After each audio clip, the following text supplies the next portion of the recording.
বাবা, ওর নাম ফাহিম, আমাকে ভালোবাসি বাবা। আচ্ছা, বিয়ের সবকিছু ঠিকঠাক হয়ে গেছে, এখন প্রায় চূড়ান্ত, এখন তো এইসব কথা আমি শুনবো না। বাবা প্লিজ, তুমি একটু ওকে দেখো, ওর সাথে একটু কথা বলো। তোমার যদি বাবা ওকে ভালো না লাগে তাহলে বাবা আই সোয়ার তুমি যা বলবে তাই হবে। ঠিক আছে বাবা, বলো তুমি কি বলতে চাও।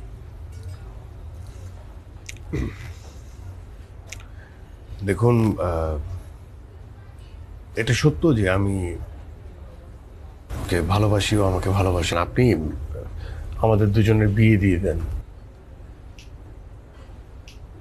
ঠিক আছে, বুঝলাম তুমি ওকে ভালোবাসো, কিন্তু তুমি কি করো, তোমার পরিচয়টা কি? আমার পরিচয় এখন যেটা হচ্ছে যে আমি একজন প্রেমিক। দেখো, আমি একদম সিনিয়র সিটিজেন, তোমার ভদ্রতা বজায় রাখা উচিত।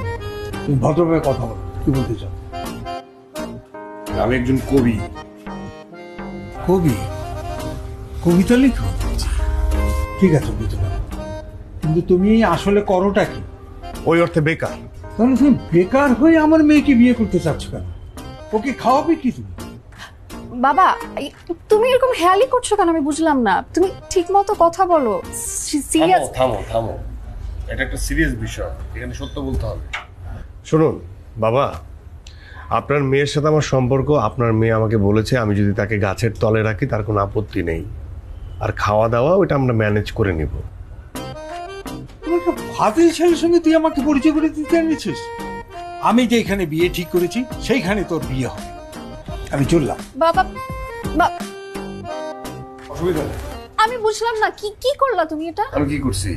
তোমাকে যে আমি এতবার তোমাকে বুঝাইলাম যে আমার বাবার সাথে দেখা করতে আসতেছো, মাথার স্ক্রুগুলোকে টাইট দিয়ে আসবা, তুমি কি করলা? হ্যাঁ, আর তুমি আমার বাবার সাথে দেখা করতে আসছো, তুমি তো সুন্দর করে বলবা যে তুমি কবিতা লিখো, কবিতা থেকে তো অ্যাটলিস্ট তুমি আর্ন করো। তুমি কেন বললা যে তুমি বেকার? দেখো, আমার মাথার স্ক্রু যথেষ্ট টাইট, তবে এতটুকু আমি বুঝতে পারি যে তোমার বাবা হচ্ছে অনেক কঠোর। এখন তুমি আমাকে বলো, তুমি যে এই বিহেভটা করলা আমার বাবার সাথে, তুমি ডিসিশন নিয়ে দাও যে আমার এখন কি করা উচিত। আমি তো কিছু বলতে পারবো না, বলবে তো তুমি। তবে এতটুকু বুঝতে পারি তোমার বাবার পছন্দের পাত্র আমি না। এখন তুমি সিদ্ধান্ত নাও যে তুমি আমার সঙ্গে থাকবে না তোমার বাবার সঙ্গে যাবে।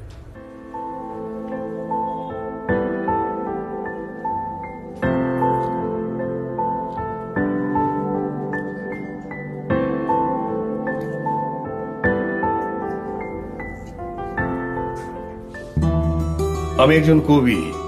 কবিদের জীবনের সবচেয়ে বড় ট্র্যাজেডি হচ্ছে তারা প্রেম করে সুন্দরী মেয়েদের সাথে, কিন্তু সেই সুন্দরী প্রেমিকাদের বিয়ে করে নিয়ে যায় কোনো ডাক্তার বা ইঞ্জিনিয়ার।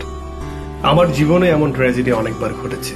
এটা আমার জন্য নতুন কোনো অভিজ্ঞতা নয়, তবুও প্রতিবার প্রেমিকা হারিয়ে আমি বিমর্ষ হয়ে পড়ি, কারণ প্রতিটি সম্পর্কই সুন্দর, তাই ভাঙনের ঢেউয়ে মন আমার প্রতিবারই দুলে ওঠে। মুহূর্তের নিঃসঙ্গতায় দাঁড়িয়ে নিষ্কাম ভারে, কিরে কিছু হয়েছে?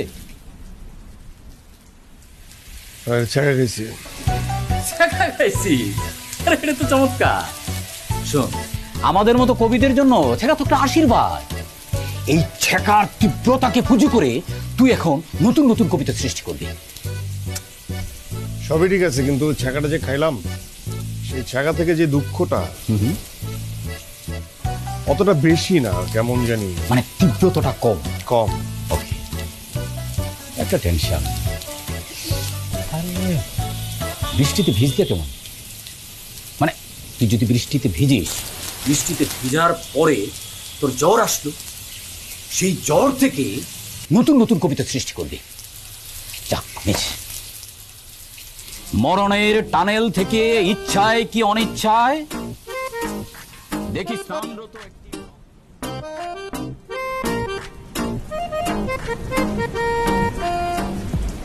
বন্ধু কোথায়?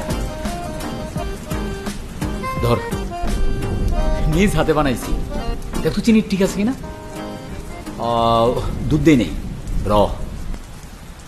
আচ্ছা, তুই এরকম ছাতা মাথায় দিয়ে ভিজলে তো হবে না, তাহলে তো জ্বর আসবে না। আর জ্বর যদি না আসে তাহলে তো দুঃখবোধ আসবে না। দুঃখবোধ থেকে যে কবিতা আসবে সেটাই তো আসল কবিতা। তা না হলে তো এই যে ছেঁকা খেয়েছিস, এই ছেঁকা তো তাহলে অন্যদিকে চলে যাবে। ছাতা সরা। কিরে, জ্বরও আসবে, হয়তো বা কবিতাও লেখা হবে। যা ভালো হয় নাই। খা খা।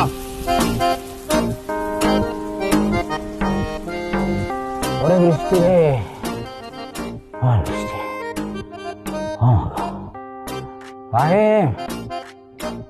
হে কবি, হে কবি। জ্বর আসার দরকার ছিল আমার, কিন্তু এলো আমার কবি বন্ধু জীবনের। বেচারা বেশি কথা বলে। জ্বর এলে দুঃখবোধ আরেকটু বাড়ত, কারণ জ্বর হচ্ছে আমার প্রিয় অসুখ। মনে খুব দুঃখ ভর করলে আমি জ্বরকে মিস করি ভীষণ। চায়ের সাথে বিস্কুটের প্রেম যেমন, দুঃখের সাথে জ্বরের প্রেম তেমন। আপাতত কিছুদিন আমি দুঃখবোধ পুষে রাখব, আর আমাকে ছ্যাঁকা দিয়ে চলে যাওয়া প্রেমিকার স্মৃতিচারণ করব। এই জায়গাটাকে আমি প্রেম সরণি বলে ডাকি। প্রচুর মানুষ এখানে বসে প্রেম করে। আমিও আমার প্রেমিকার সাথে এখানে বসে প্রেম করতাম, ও এখন নাই। তাই আমি ভাই এখানে একা একা বসে পুরনো প্রেমের ঘ্রাণ নিচ্ছি। বেশ ভালো। আচ্ছা শোনো না, কাল রাতে না তোমাকে নিয়ে একটু কবিতা লিখেছি। তাই? হ্যাঁ শোনাও তো। হ্যাঁ শোনাচ্ছি, দাঁড়াও। যাক, আমি ছাড়াও এখানে অন্য কবি আসে, ভাল লাগলো। অন্য মানুষের প্রেমে আড়ি পাতা ঠিক নয়, কিন্তু যেহেতু একজন কবি প্রেমিক তার প্রেমিকাকে কবিতা শোনাচ্ছে, তাহলে একটু কান খাড়া রাখা যেতেই পারে। এতে দোষের কিছু নাই। রোজ সকালে সূর্য হয়ে ঘুম ভাঙাবো প্রিয়, ভালোবাসার জালনা খানি একটু খুলে দিও প্রিয়, একটু সুযোগ দিও। বসন্তর ওই বাতাস হয়ে আনবো ফুলের সুবাস, একটুখানি সুযোগ দিও তোমার ভেতর বাস প্রিয়, একটু সুযোগ দিও। আচ্ছা শোনো না, বাবা ফোন করছে, আমার তো যেতে হবে, আমি এটা বলতেই ভুলে গেছি। এখনই যাবে? হ্যাঁ আজকে যাই, কালকে দেখা হবে। হ্যাঁ কাল দেখা হবে। শোনো, কবিতাটা খুব সুন্দর ছিল। আমি কবিতাটা পুরোটা শুনবো, কিন্তু এখানে না, এখানে তো অনেক মানুষ। যখন তুমি আর আমি থাকবো তখন শুনবো। আচ্ছা আচ্ছা আসি। আসো।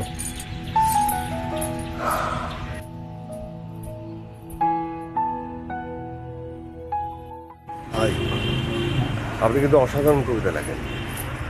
যদিও আড়ি পেতে শোনা ঠিক না, তবে এত সুন্দর কবিতা আমি আসলে আড়ি পেতে শুনে ফেলেছি।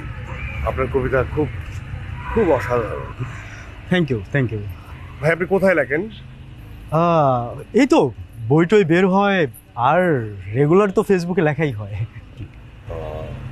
ফেসবুকে লেখেন না? পড়তাম এত সুন্দর কবিতা, একটু মন দিয়ে পড়তাম কবিতাগুলো। একটু ফেসবুক আইডিটা দিবেন, আমি একটু অ্যাড করে নিতাম। আসলে ভাইয়া যাকে তাকে তো আর ফেসবুকে অ্যাড করা যায় না, বুঝেনি তো, প্রচুর রিকোয়েস্ট আসে। আসলে আপনি বরং আমাকে ফলো করে রাখতে পারেন। আমার আইডি নাম হচ্ছে প্রিন্স জুনায়েদ। প্রিন্স জুনায়েদ। আচ্ছা বাই দ্য ওয়ে, আজকে আমি একটু আসি, আমার খুব জরুরি একটা কাজ আছে। হ্যাঁ ভাই, আপনি কিন্তু অমায়িক একজন মানুষ। থ্যাংক ইউ, ভালো লাগলো আপনার সাথে কথা বলতে।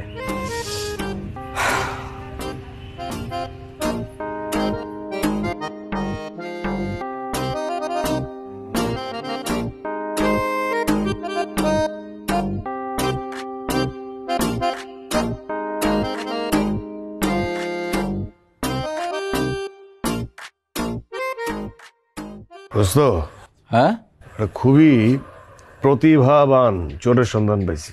বলিস কি? হ্যাঁ, কি চুরি করছে? আমার কবিতা, আমার নিজের লেখা কবিতা। আচ্ছা, মানে আমার যত কবিতা আছে সব মনে কর যে ওর ফেসবুক আইডিতে পোস্ট করছে, নিচে ওর নাম, মানে কবিতাগুলো ও লিখছে। কি সাংঘাতিক। আমার ফেসবুক আইডিতে তো কোনো ছবি নাই, মানে চুরি করে একদম চাপাই দিচ্ছে। মানুষ ওইটাই বিশ্বাস করতেছে, ফ্যান ফলোয়ার তৈরি হয়েছে। বাটপারের ঘরে বাটপার।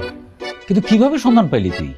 আরে প্রেম সরণিতে গেছি, বসেছিলাম তো কি ভাগ্যটা আমার, আমার পাশেই নিজের প্রেমিকাকে একদম সুন্দর করে সফট টোনে আমার কবিতা শোনাচ্ছে, মানে নিজের বলে চালাই দিচ্ছে। এইবার বুঝলি তো প্রোফাইলে নিজের ছবি না দেওয়ার সুফল? যদি প্রোফাইলে নিজের পিকচার দিতে তাহলে কি হইতো? ওই চোর তোরে চিনতো, তাহলে আর এই চুরিটা হইতো না। আর এখন বুঝলেই তো ঘটনা কি ঘটছে। আর শিক্ষা দেওয়ার একটা ব্যবস্থা নিচ্ছি। কি বুদ্ধি বলতো? ভাবছি যে আমি একটা স্ট্যাটাস লিখবো, স্ট্যাটাস লেখা ওরে টাকাবো, ওর যারা ফ্যান ফলোয়ার আছে সবগুলারে একদম প্রায় এক এক করে টাকাবো। আর সবচেয়ে ইম্পর্টেন্ট বিষয় হচ্ছে ওর যে প্রেমিকা, ওরেও পায়ে গেছি, হ্যাঁ, ওরেও টাকাবো। Good idea. এইটা হচ্ছে তোর বেস্ট আইডিয়া যে তুই ওর প্রেমিকারেও টাকাবি। মানে এটা তোর কাছে বেস্ট আইডিয়া মনে হলো? হ্যাঁ, প্রেমিকা শুনলেই না পাগল হয়ে যাস তুই। আমি তোর শোন, এই কবি,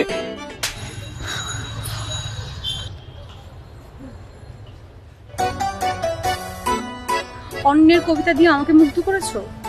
দেখো দেখো, আমি তোমাকে সত্যি ভালোবাসি। আর আমি আমি যা যা করছি সব তোমার ভালোবাসা পাওয়ার জন্য করছি। আমি তোমার ভালোবাসি। আর হ্যাঁ, আমি কবিতার চুরি করছি, আমি নকল করছি কবিতা, অন্যের কবিতা নিচ্ছি, কিন্তু আমার ভালোবাসা তো নকল না। আমি আমি তোমাকে সত্যি ভালোবাসি, সত্যি। আমি তো তোমাকে ভালোবাসিনি। তুমি যেই কবিতাগুলা তোমার নামে চালিয়ে দিয়েছিলে, আমি সেই কবিতাগুলাকে ভালোবেসেছিলাম। শোনো শোনো শোনো, প্লিজ প্লিজ বোঝার চেষ্টা করো, প্লিজ প্লিজ, আমি তোমাকে অনেক ভালোবাসি, প্লিজ বোঝার চেষ্টা করো।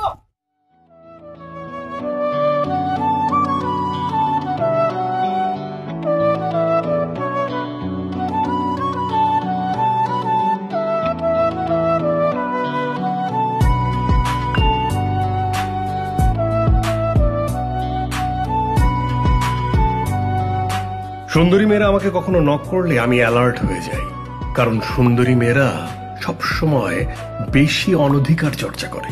তাই উপমা নামের এই সুন্দরী রমণীর ব্যাপারেও শুরুতে অ্যালার্ট ছিলাম। পরে দেখি সে নকল কবির সেই প্রেমিকা। মেয়েটি আমার সাথে দেখা করতে চায়। সাধারণত সুন্দরী মেয়েরা আমার সাথে দেখা করতে চাইলে আমি এড়িয়ে যাই, কিন্তু এই মেয়ের ক্ষেত্রে সত্যি বলতে এড়াতে পারলাম না, কারণ সে নকল কবির প্রেমিকা। তাই কি বলতে চায় তা শোনার জন্য বেশ আগ্রহ জন্মালো। আগামীকাল আমাদের দেখা হবে।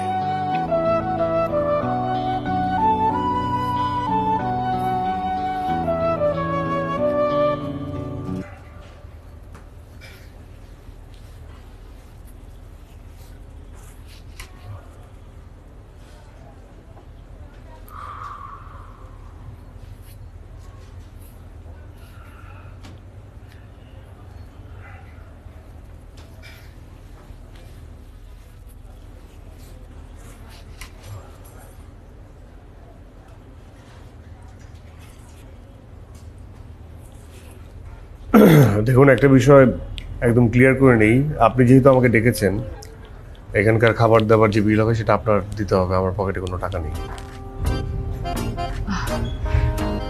আচ্ছা আচ্ছা, ঠিক আছে, সমস্যা নেই, আমি বিল দিব, কিন্তু আমার বাজেট কিন্তু 1000 টাকা। 1000 টাকা অনেক অনেক বাজেট, অনেক। আমি ভুল করে মানিব্যাগটা বাসায় ফেলে রেখে এসেছি, তো এই জন্য আমার কাছে কোনো টাকা নেই। আচ্ছা, তো এখানে এলেন কি করে? পথ খরচ? না, মানিব্যাগ ভুল করে বাসায় রেখে আসলাম, আমি হেঁটে হেঁটে আসলাম, এই জন্য তো ঘেমে গেছি।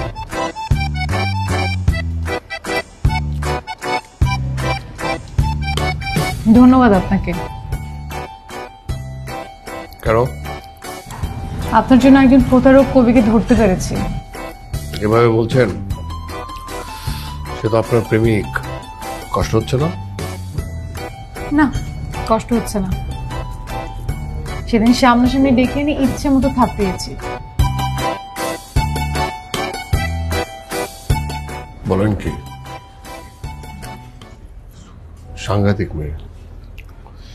তো থাপড়িয়ে কটা দাঁত ফালালেন? একটাও না। তো ভালো কথা বলেছেন তো। যদি আগে মাথায় থাকতো তাহলে অবশ্যই ট্রাই করতাম। এখন আপনার কথা শুনে মনে হচ্ছে যে যদি কয়েকটা দাঁত ফলাতে পারতাম তাহলে একটু শান্তি লাগতো। বাদ দেন, বাদ দেন। একটা মেয়ে হয়ে একটা ছেলের দাঁত থাপড়িয়ে থাপড়িয়ে ফেলে দিবেন, এটা কেমন দেখায়? তা অবশ্য ঠিক বলেছেন। আচ্ছা, আপনি এত ঠিক কথা বলেন কি করে? কবি তো, তাই। এখন একটু খাই, খাওয়ার মাসে দুনিয়ার বেচাল। কাঁচামরিচ দাও তো। আপনি কাঁচামরিচ দিয়ে খাবেন? হ্যাঁ, যে কোনো খাবারের সাথে কাঁচামরিচটাই তো ঝাল।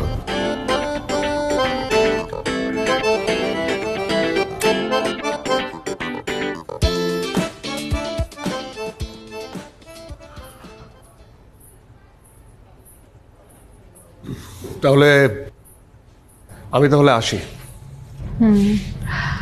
আচ্ছা, আপনার এখান থেকে বাসে যেতে কত খরচ লাগবে? কত? উবারে 170 থেকে 180 টাকা। আচ্ছা, নিন। হেঁটে এসেছেন, কিন্তু যাওয়ার সময় হেঁটে যাওয়ার কোনো দরকার নেই। আপনার এই টাকা আমি নেব কেন? ধার দিচ্ছি, শোধ করে দিবেন। ইন্টারেস্টিং, বাট আমার মনে হয় কি আমি যেভাবে হেঁটে আসলাম আপনারও হেঁটে যাওয়া উচিত। মানে হাঁটা স্বাস্থ্যের জন্য খুবই ভালো। আজকে আপনি হেঁটে যাবেন, ঠিক আছে? আসি।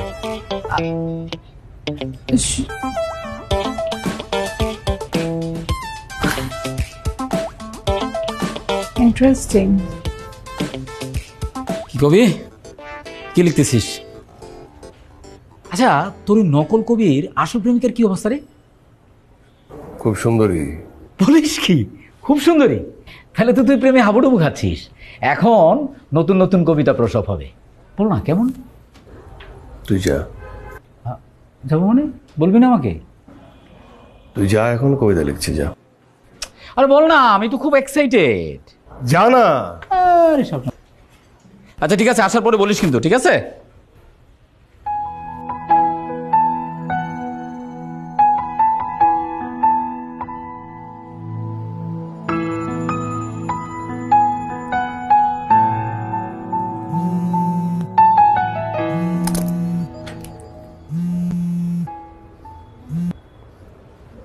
হ্যালো, কি করেন? কে আপনি? মানে কি? আমার নাম্বার সেভ করেন নাই? আমি উপমা। ও দেখুন, আপনি আপনার নাম্বার দিয়েছেন, কিন্তু আমি সেভ করার প্রয়োজন মনে করিনি। বলেন। এমনি ফোন করেছি, কোনো কারণ নেই। আচ্ছা, তাহলে আমার একটা প্রশ্ন ছিল, করে ফেলবো? জি বলুন। কবিরা প্রায় সময় মিথ্যে কথা বলে যাতে মেয়েরা তাদের প্রেমে পড়ে। এই ধরুন, যেমন আকাশের চাঁদটা এনে তোমার কপালের টিপ বানাবো, বা সমস্ত তারা নিয়ে তোমার চুলের খোপার ফুল বানাবো। আপনি আপনার কবিতাকে মিথ্যে বলছেন? হ্যাঁ বলছি, কারণ এটাই সত্যি। মানে কবিদের এই মিথ্যে কথা জেনেও মেয়েরা কেন প্রেমে পড়ে? কারণ মেয়েরা বোকা হতে পছন্দ করে, যেমনটা আমি। আমি আপনার উত্তর পেয়ে গেছি। ঠিক আছে, আমি এখন রাখি। শুনুন শুনুন শুনুন শুনুন। আচ্ছা বলুন। আমি আসলে একটা মিথ্যে বলেছি। আমি আপনাকে একটা বিশেষ কারণে ফোন করেছি, এমনি এমনি ফোন করিনি। হ্যাঁ বলেন। আমি যে কবিতা আর কবিতার লেখকের প্রেমে পড়েছিলাম, সেটা হচ্ছে আপনি। তাই কোনো ভূমিতা করছি না, একদম স্ট্রেট আপনাকে বলছি যে আপনাকে আমার ভালো লেগেছে। মানে ভালো লাগলেও আমার কিছু করার নাই। আমি আপাতত কোনো প্রেম করব না। কেন? তা সম্প্রতি আমি ছ্যাঁকা খেয়েছি, তাই ছ্যাঁকার কষ্টটা মনের ভিতর পুষে রাখতে চাই। আপাতত প্রেমে পড়া বারণ। তাহলে কি আমার অপেক্ষা করতে হবে কিছুদিন? তা সেটা দরকার নেই। বুঝতে পেরেছি, আপনার পিছলে যাওয়ার সম্ভাবনা আছে, তো আমার আপনার পিছনে লেগে থাকতে হবে। দেখুন, আমি ছেলে হিসেবে খুবই খারাপ, হালকা চরিত্রহীন বলতে পারেন। তাই আমার পিছন পিছন ঘুরবেন না, আমার প্রেমে পড়বেন না। আমার কিন্তু আপনার কথা বিশ্বাস হচ্ছে না, একদমই না। কি মহাযন্ত্রণা! কি? হ্যালো হ্যালো,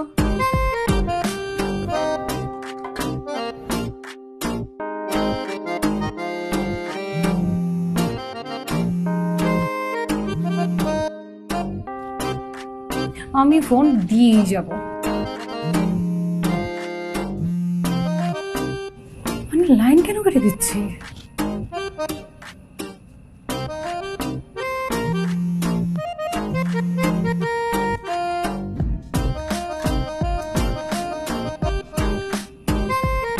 পাগল নাকি?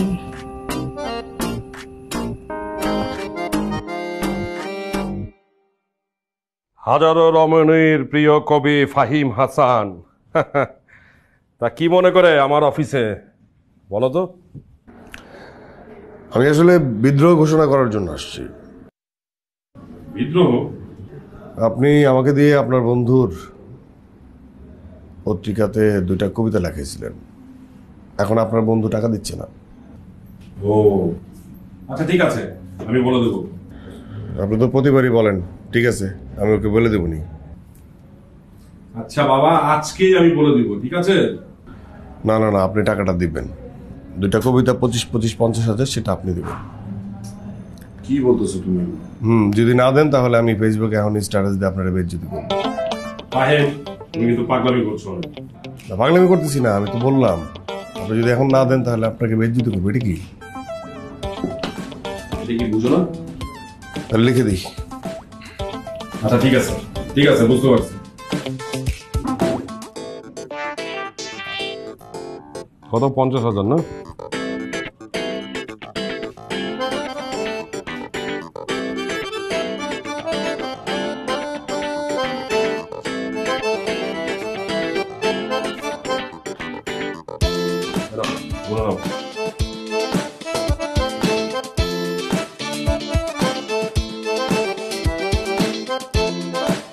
ফাহিম, ওটা ফিরে যাও। ফাহিম, পাওনা টাকা উদ্ধার করতে গিয়ে নকল কবির আসল প্রেমিকার সঙ্গে হুট করে দেখা হয়ে গেল। যদিও ব্যাপারটা কাকতালীয়, কিন্তু বেশ ইঙ্গিতপূর্ণ। আপনি তাহলে জব করেন না? হ্যাঁ, সেলফ ডিপেন্ডেন্ট গার্ল। আমি এখন আপনাকে রিক্সায় উঠাবো। বুঝলাম না, আমি রিক্সায় উঠবো কেন? আমি আপনাকে উঠতে বলছি, তাই উঠবেন। মানে কি? এটা অনধিকার চর্চা। আমি অস্বীকার করছি না যে আসলে আমি আপনার উপর অধিকার চর্চা করতে চাই। সাংঘাতিক, আপনি কিন্তু খুব বিপজ্জনক মেয়ে। আপনি যা খুশি আপনি বলতে পারেন। আচ্ছা ঠিক আছে, আমি বিপজ্জনক, কিন্তু আমি আপনাকে অধিকারে নিব। মানে কি? আসেন। আর কি সমস্যা কি? উঠেন। কে এটা? উঠুন বলছি। উঠেন। আরে আশ্চর্য!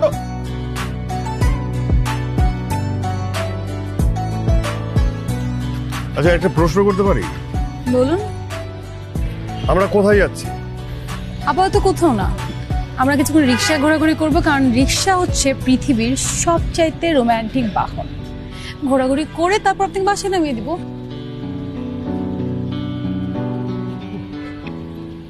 আপনি এত ভয় পাচ্ছেন কেন? না, ভয় পাচ্ছি না, মানে আমার মনে হচ্ছে কি আপনি সত্যি একজন মানে খুবই বিপজ্জনক একটা মেয়ে। আপনার ভয় না পেয়ে আরো খুশি হওয়া উচিত। কেন? আরে আপনি তো সেদিন বললেন যে আপনি হালকা চরিত্রহীন। মানে অতটাও না। আপনার খুশি হওয়া উচিত যে আমার মতো মিষ্টি একটা মেয়ে আপনার পাশে রিক্সায় বসে আছে। খুশিতে বাকবাকুম করা উচিত। কি হলো, এভাবে তাকিয়ে আছেন কেন?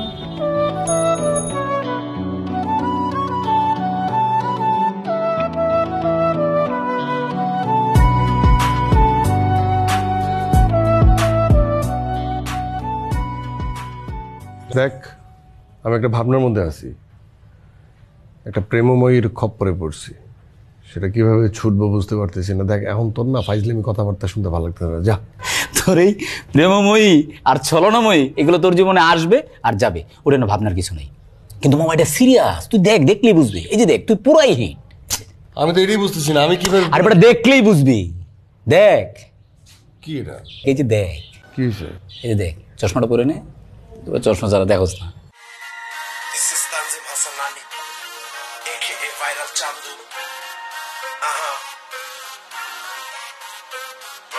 আমি তোমার জন্য বলে বৃষ্টি শহর করি, আমি তোমার জন্য বলে আকাশ ভেজা করি, আমি তোমার জন্য বলে সাদা পাতা রঙিন, আমি তোমার জন্য বলে সব হচ্ছে রঙিন, আমি তোমার এটা হচ্ছে ভাইরাল চ্যানেল, তোর কবিতা নিয়ে র্যাপ সং করছে।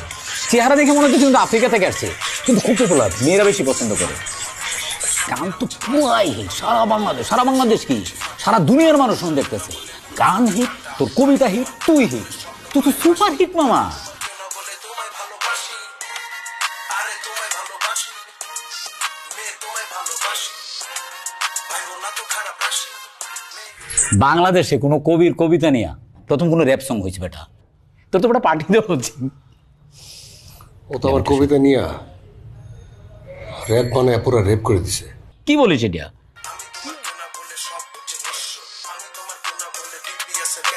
আমি তোমার কেউ না বলে শান্তির হচ্ছে পার্সেল, আমি তোমার কেউ না বলে সবকিছু ফাটা, আমি তোমার কেউ না বলে মুঠো ফোনটা কাটা, আমি তোমার কেউ না বলে গলায় আমার ফাঁসি, আমি তোমার কেউ না বলে তোমায় ভালোবাসি, এই মেয়ে তোমায়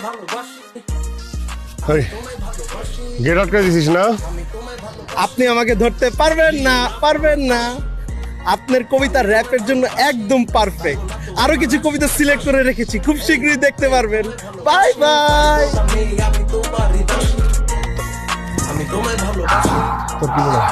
তোর আমি পাবো না, না? হ্যাঁ, তোর কি মনে হয় তুই আমার কবিতারে রেপ করে দিবি আর আমি তোর এমনি এমনি ছেড়ে দিব? এই বাইরা, যতদিন তোর মাথা আমি ফাটাইতে পারবো না ততদিন আমি তোর বাসার সামনে পাইকারি করবো। এই যে কবি সাহেব, এই যে মিস্টার ফাহিম হাসান, ওপরে তাকান। কি হয়েছে? কি উপরে তাকাবো? এখানে কি করছেন? আপনি নিচে এসে কথা বলেন।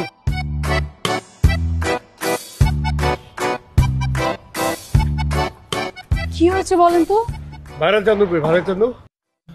ভাইরাল চান্দু হচ্ছে আমাদের নিচতলায় থাকে, ভাড়াটিয়া। হয়েছেটা কি? এই ভাইরাল চান্দু আমার কবিতা নিচ্ছে, কবিতা নিয়ে ওই কবিতাকে রেপ করে দিয়েছে, রেপ করে র্যাপ বানিয়েছে। যতক্ষণ পর্যন্ত আমি ইট দিয়ে ওর মাথা ওর চান্দুটা না ফাটাবো ততক্ষণ পর্যন্ত আমার শান্তি নাই। কি বলেন? ধরেন, কিন্তু ভাইরাল চান্দু তো আপনার কবিতা পড়ার কথা না, সে আপনার কবিতা কোথা থেকে পাবে? তা আমি কি করে জানবো? ধরেন, আমার মনে হয় সে আমার কাছ থেকে কবিতাটা পেয়েছে। কিভাবে? হ্যাঁ, আমি আসলে মাঝে মধ্যে এটি দোতলায় দাঁড়িয়ে আপনার কবিতা আবৃত্তি করি, তখন হয়তো নিচতলা থেকে শুনে ফেলেছে। জায়গা বানা না, এই ইট দিয়ে তো আপনার মাথা ফাটানো দরকার। আচ্ছা ঠিক আছে, ভাঙুন, আসুন। হ্যাঁ, খুব সাংঘাতিক মেয়ে আপনি, এবং খুব সাংঘাতিক ভাবে আমার জীবনে আপনি অনুপ্রবেশ করেছেন। অনুপ্রবেশ মানে? বোঝেন না? ওই যে বর্ডারের বেড়া ভেঙে গরু চোরাগার বেরিয়ে যেভাবে আমাদের দেশে অনুপ্রবেশ করে, সেই ঠিক সেইভাবে। উফ, এসব আবল তাবল বলবেন না তো। ইটটা রাখেন আর আমার বাসার সামনে আসছেন, চলেন উপরে চলেন, কফি খাবেন, আসেন। আমি আছি আমার টেনশনে কফি। আই, কথা শুনেন কিন্তু।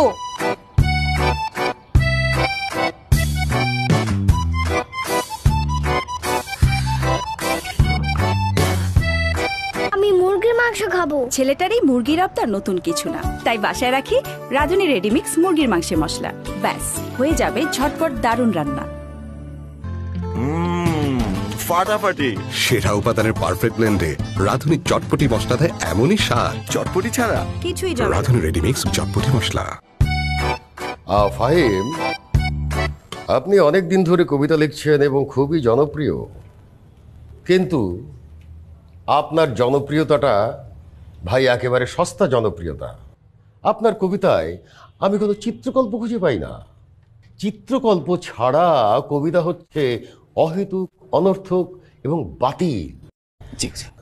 একদম হচ্ছে না। আমাদের আধুনিক কবি জীবনানন্দ দাশ হচ্ছেন চিত্রকল্পের ওস্তাদ, তাকে অনুসরণ করুন।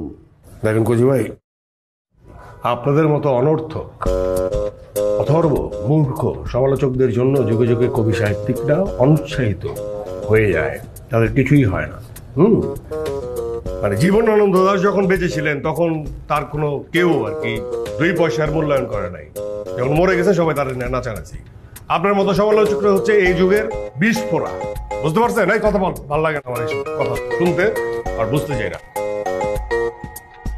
অর্বাচীন, সে তো একটা বেয়াদব। তাই তো না, এরকম অডাসিটি দেখিয়ে চলে গেল। শুনুন, আপনাকে আমি বলছি, জি, চিত্রকল্প ছাড়া কবিতা আধুনিক হয়ে উঠতে পারে না। কিন্তু আমি একটা জিনিস আমি বুঝতে পারছি না, এই যে চিত্রকল্প, এটা গোল গোল করে পাকিয়ে আমি যে কোথা দিয়ে ঢুকাবো, এটা ঠিক আমার মস্তিষ্কে কাজ করছে না কুচু ভাই। জীবন, জি কুচু ভাই। আপনি কি আমার সঙ্গে মস্করা করছেন? একদম না কুচু ভাই। বেরিয়ে যান তাহলে। বেরিয়ে যান এখান থেকে। কুচু ভাই, কোথায় বেরোবো? এটা তো আমাদেরই বাসা। আপনার নিঃসঙ্গতা কাটানোর জন্য তো আপনি এখানে আসেন। ও তাই নাকি? আচ্ছা, তাহলে আমি বেরিয়ে যাচ্ছি। না না কুচু ভাই, যাবেন না। আপেলটা খান। না না না, আপনাদের সঙ্গে কবিতার আড্ডা কখনোই হবে না। যাচ্ছি। কুচু ভাই, আপেলটা নিয়ে যান তাহলে। এক্সকিউজ মি, একটা কফি দাও তো ভাইয়া।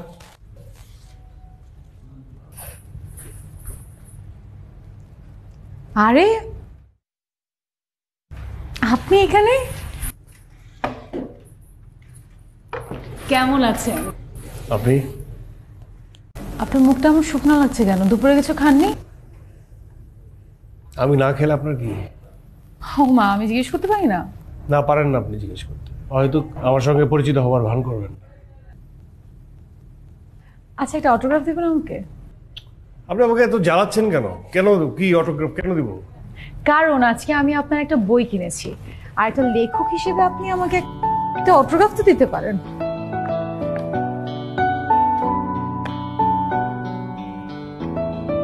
নিন।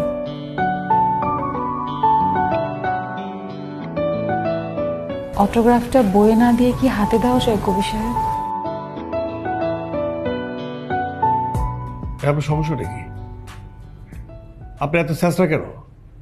হ্যাঁ, আপনি আমাকে জ্বালাচ্ছেন কেন? আপনার কি আত্মসম্মান বোধ বলে কিছু নেই? একটা মানুষকে আপনি এইভাবে জ্বালাবেন?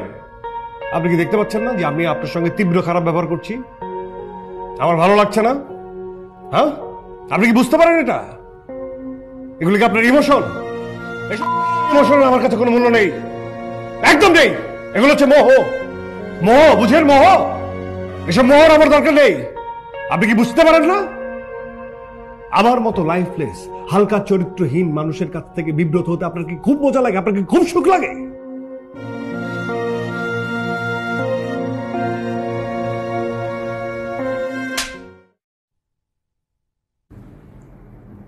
আমি যে আপনাকে চটটা মেরেছি, কেন মেরেছি জানেন? আপনি যে আমার সঙ্গে এরকম তীব্র বাজে ব্যবহার করেছেন সেই জন্য না। আমি আপনাকে চড় মেরেছি কারণ আপনি আপনাকে নিয়ে যাতা বলছেন। আপনি আপনার নিজেকে ছোট করছেন কারণ আপনার আত্মসম্মান বলতে কিছুই নেই। আর আপনার যে কোনো আত্মসম্মান নেই সেটার জন্য আমার খারাপ লাগছে, সেটার জন্য আমার কষ্ট লাগছে। আর এটা যদি হয় ভালোবাসা, তাহলে ভালোবাসা কোনো পাপ না।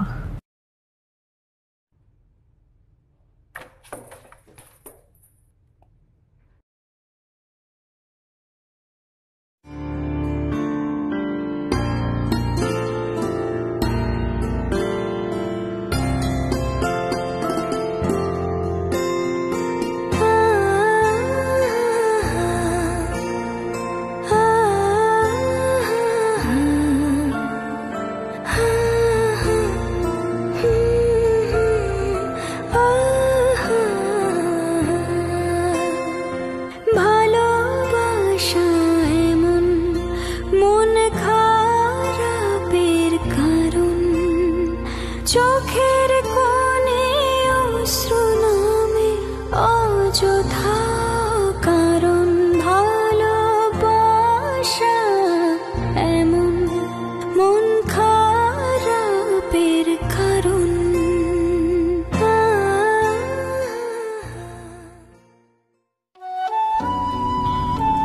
উপমার হাতে কষে একটা চর খাওয়ার পরে আমার মনে আবার প্রেম প্রেম ভাব জন্মেছে। তাই ওকে আমার কাছে আবার ফিরিয়ে আনার জন্য একটা টোপ ব্যবহার করতে চাই। টোপটি হচ্ছে, আমি এখন ফেসবুকে একটা মিথ্যে স্ট্যাটাস দিব, লিখব জ্বর নিয়ে বৃষ্টিতে ভিজতে ভালো লাগছে খুব। আমি এটাও জানি এই টোপে কাজ হবে। উপমা টপ করে টোপটা গিলে ফেলবে, কারণ মেয়েরা হচ্ছে মাছের মতোই বোকা।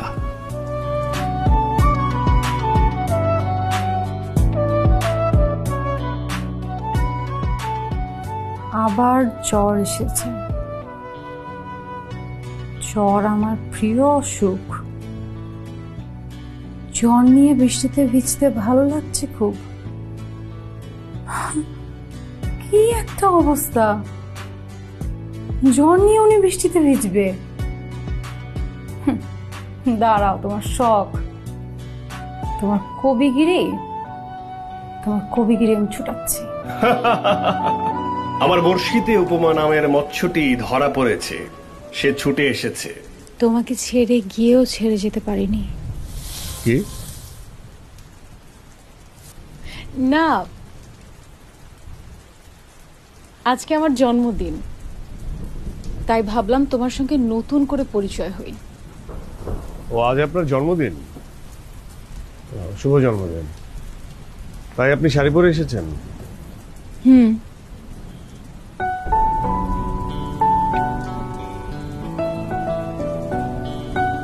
দাঁড়ান।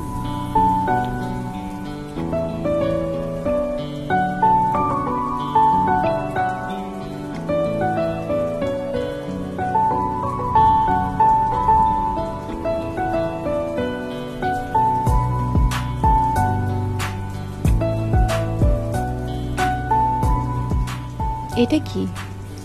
কাজল। কাজল? আমার প্রাক্তন প্রেমিকার জন্য কেনা হয়েছিল, কখনো দেওয়া হয়নি। ভেতরে পড়েছিল, ভাবলাম আজ যেহেতু জন্মদিন উপহার হিসেবে দিয়ে দিই।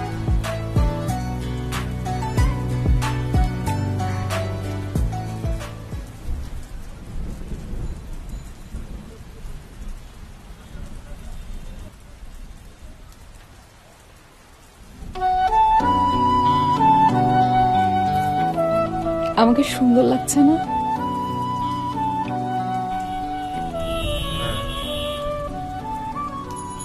তুমি কাঁদছো কেন? দুটো কারণ আছে। প্রথম কারণটা হচ্ছে এই উপহারটি দিয়ে তুমি আমার ভালোবাসার স্বীকৃতি দিলে, তাই। আর দ্বিতীয় কারণ হচ্ছে এই উপহারটা তোমার আগের প্রেমিকার জন্য কিনলেও আমি পেয়ে গেলাম। এর মানে আগের প্রেমিকাকে হারিয়ে আমি জিতে গেছি।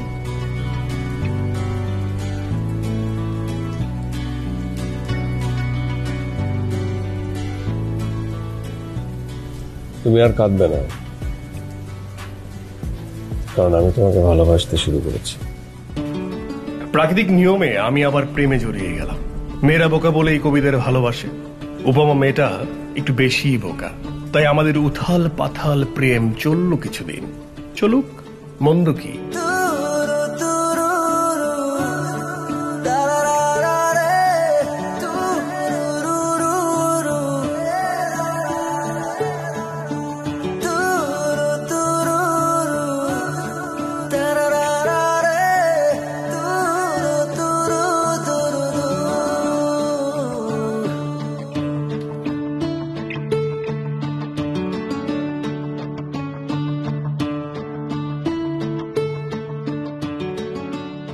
তোমার সঙ্গে আমার কিছু কথা আছে। ব্যাপারটা খুবই সিরিয়াস, জরুরি, মানে খুব জরুরি। তুমি তাহলে কালকে আমার সঙ্গে দেখা করছো? সব প্রেমের শেষেই কবিদের জীবনে সিরিয়াস ট্র্যাজেডি আসে, আর সেটা হলো প্রেমিকার বিয়ে হয়ে যাওয়া। আগেই বলেছিলাম, সুন্দরী মেয়েরা প্রেম করবে কবিদের সাথে আর বিয়ে করে ফেলে ডাক্তার ইঞ্জিনিয়ারদের। তাই মেয়েরা প্রেমের ক্ষেত্রে বোকা হলেও বিয়ের ক্ষেত্রে খুব চালাক। সম্ভবত উপমার জীবনেও সেই ক্রাইসিস চলছে। ওর সিরিয়াসনেস দেখেই আন্দাজ করতে পারছি। বাবা আমার বিয়ে ঠিক করে ফেলেছে, তুমি বাবার সঙ্গে গিয়ে কথা বলো।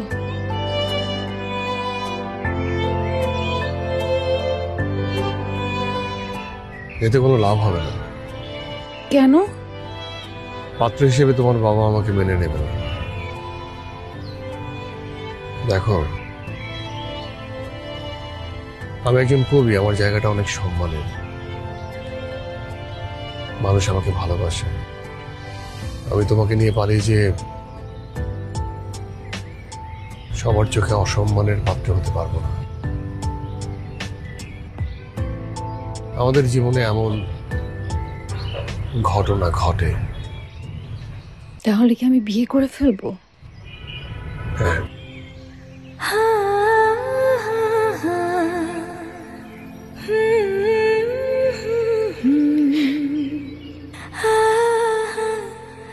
তোমাকে ভালোবাসাটা ছিল আমার সবচেয়ে বড় ভুল। তোমাকে ভালোবাসা আমার উচিতই হয়নি।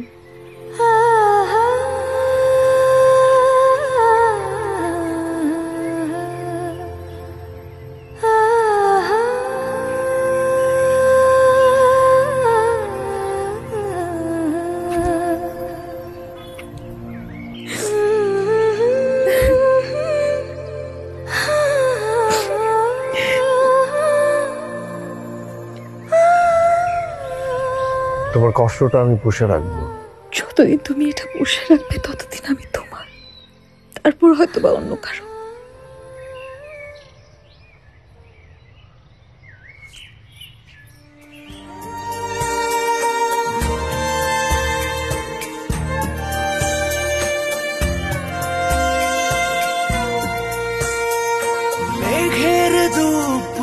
সঙ্গে নিয়ে একা কত প্রহর যায় ফুরিয়ে হয় না তবু দেখা মেঘের প্রহর সঙ্গে নিয়ে একা কত প্রহর যায় ফুরিয়ে হয় না তবু দেখা অভিমানের দেয়াল উঠে বাড়ে শুধু দহন ভালোবাসায় এমন মন খারাপের কারণ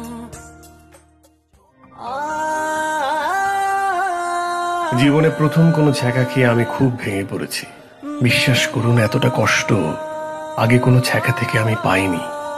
যাই হোক, দুঃখ বিলাসী হয়ে ঘুরতে আমার ভালোই লাগছে। আচ্ছা, আমি এমন কেন? মানুষ হবে সুখ বিলাসী, দুঃখ বিলাসী হবে কেন? আপনি কবি ফাহিম হাসান না? হ্যাঁ জি, আমি ফাহিম হাসান জি। আমি আপনার কবিতার ভীষণ ভক্ত। ও আচ্ছা আচ্ছা, হ্যাঁ ঠিক আছে। আপনার কবিতার প্রেমে পড়ে গিয়েছি। ও, ফেসবুকে অনেকদিন ফলোয়ার হয়ে ঝুলে আছে। জি। ফ্রেন্ড লিস্টে কি জায়গা পেতে পারি? না মানে শূন্যস্থান পূরণ করার জন্য যদি কাউকে দরকার হয় তখন আসলে ভেবে দেখবো। হ্যাঁ, আপাতত সেল নাম্বারটা? হ্যাঁ তা তো নেয়। Thank you so much. আচ্ছা, মানে আমি যদি আপনাকে সেলফোন নাম্বার দিই তাহলে কি কথা বলতে বলতে মানে প্রেমে পড়ার কোনো সম্ভাবনা আছে? আপনার কবিতার প্রেমে পড়ে গিয়েছি মানে তো আপনারও প্রেমে পড়ে। যা, এখন থেকে আমার কাজ হবে আপনাকে আমার প্রেমে ফেলার। ও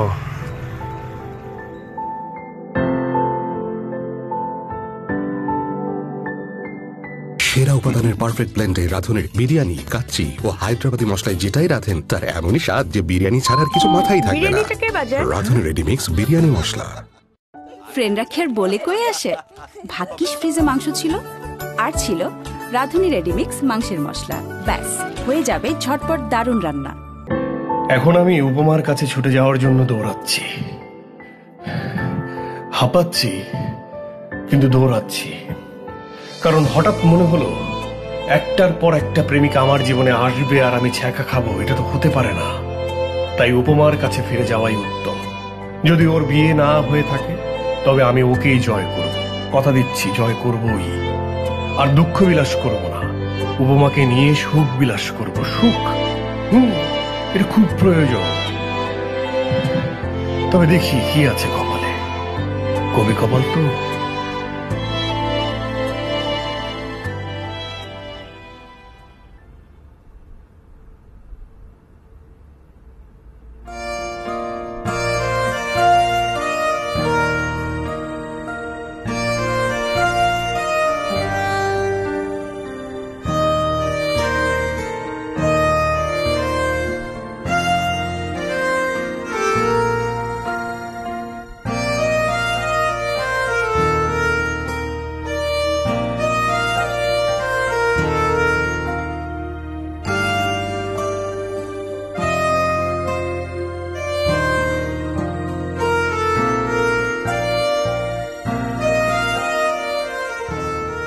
কেন এসেছো তুমি?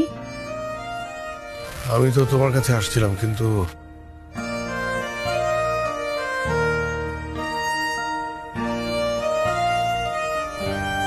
আমার তো বিয়ে হয়ে গেছে। 15 লক্ষ টাকা দিনমোহর, অনেক দামি বিয়ে। আর তো ফেরা সম্ভব না।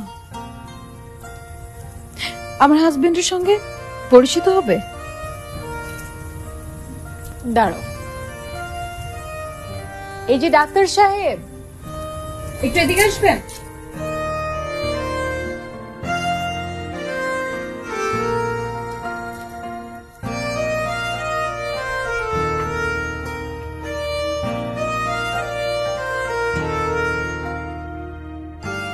ডাক্তার সাহেব, আমার হাজবেন্ড। ভেবেছিলাম জীবনের একটা মাত্র প্রেমের কথা আপনাকে বিয়ের পরে বলবো,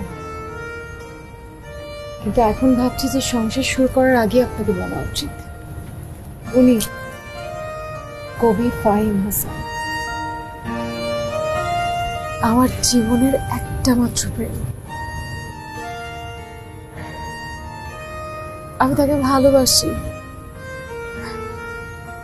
না না, আমি তাকে ভালোবাসতাম। হাই।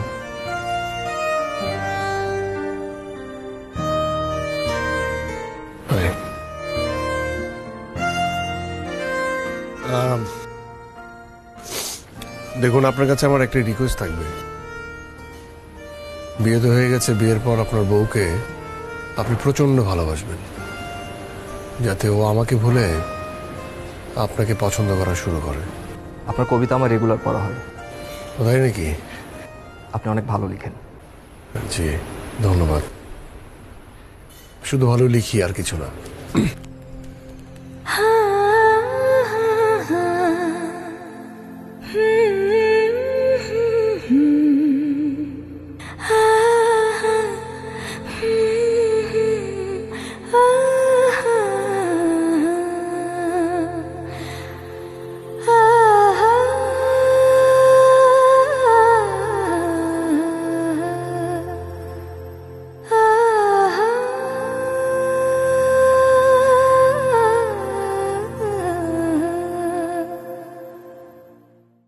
সত্যি সত্যি আমি প্রচন্ড ছ্যাঁকা খেয়ে ফেলেছি। উপমাকে হারানোর কষ্ট আমাকে খুব পোড়াচ্ছে, খুব। এতটা কষ্ট আগে কোনো ছ্যাঁকা থেকে আমি পাইনি, সত্যি বলছি। আগে ছ্যাঁকা খেলে কষ্টটাকে হালকা মনে হতো, তাই কষ্টের তীব্রতা বাড়ানোর জন্য আমাকে দুঃখ দুঃখ ভাব নিয়ে থাকতে হতো। কিন্তু এবার মনের ভিতর তীব্র দুঃখবোধ জন্ম নিয়েছে। আমি নিশ্চিত আমার এই দুঃখবোধ সারা জীবন বুকের মধ্যে থেকে যাবে। নতুন কোনো সুন্দরী মেয়ে এসেও এই দুঃখ আমার কমাতে পারবে না, কোনোদিনও না। জ্বরে তো গা পুড়ে যাচ্ছে।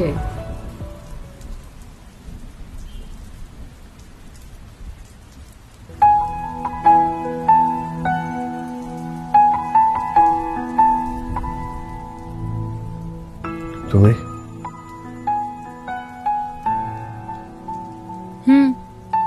আমি তোমার কি মনে হয়েছে যে আমি এত সহজে তোমার পিছু ছাড়বো? এত সহজ না। আমিও চাই যে তুমি আমার পিছন কখনো না ছাড়ো। আমি সারাটা জীবন তোমার সঙ্গে থাকতে চাই, কিন্তু কিভাবে? জানতে চাও? হ্যাঁ। ফ্ল্যাশব্যাক।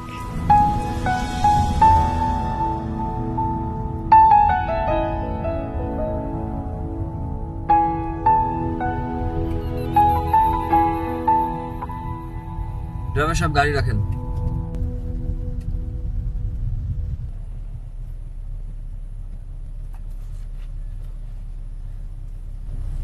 আমি আপনাকে ডিভোর্স দেব। আমি শিওর আপনি মন থেকে কবুল বলেননি। আমাদের সমাজে এরকম অনেক বিয়ে হয় যেখানে মন থেকে কবুল বলা হয় না, বাট সংসারটা করতে হয়। আমি এরকম খেলনা সংসার করতে চাই না, সরি।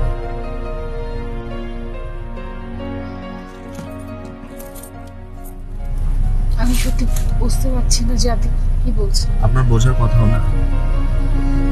শোনেন, আমার অনেক কবি বন্ধু আছে, তাদের একটাই অভিযোগ, তাদের প্রেমিকাদের নাকি আমার মতো ডাক্তার ইঞ্জিনিয়ারেরা বিয়ে করে নিয়ে যায়। আমি এটা পারবো না। অন্যের প্রেমিকাকে আমি আমার নিজের বউ করে সারা জীবন আমি কাটাতে পারবো। বরং আমি একটা ডিসিশন নিয়েছি, এখন থেকে আমি একটা জিনিস করব। আমি চেষ্টা করবো একটা প্রেম করার, একটা প্রেম করে একটা প্রেমিকা বানিয়ে তারপর তাকে আমি বিয়ে করব।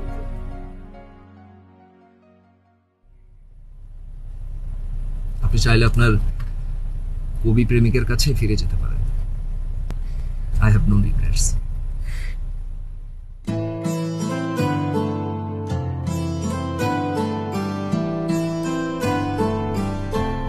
Thank you. Thank you so much. বোঝা গেছে ব্যাপারটা?